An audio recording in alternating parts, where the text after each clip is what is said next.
சூட்டும் பூவுக்காக நெடுங்கூந்தல் ஆடுது. நீ வைத்த பொட்டுக்காக நடுநெத்தி ஆடுது.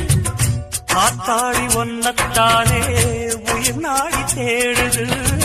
காவேரி எங்கே போகும் கடல் வந்து கூடுது. அந்திப் பொழுதில் தென்னங்கிளையில் தென்றல் கூத்தாட மையை எழுதி மஞ்சள் குருவி கையை கோத்தாட அடங்காத ஆசை கொண்டு நானும் போராட. உனக்கென பிறந்தவரை கட்டி பறந்தவ இவதான். என விட உனக்கு இங்கு மனசுக்கு பிடிச்சவ அவதான்.